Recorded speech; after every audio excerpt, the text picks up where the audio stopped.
In this video I will be showing you how to construct a perpendicular, but first we need to have the straight line.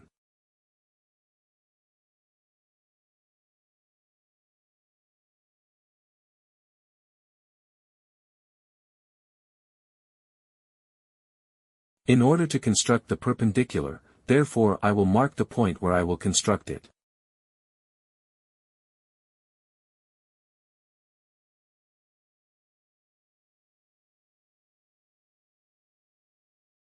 But we need to also draw a semicircle.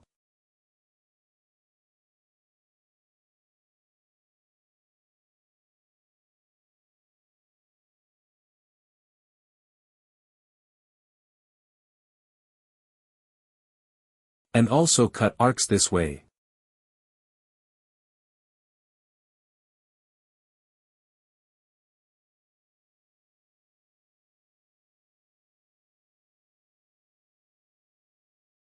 Finally, I can now draw the perpendicular.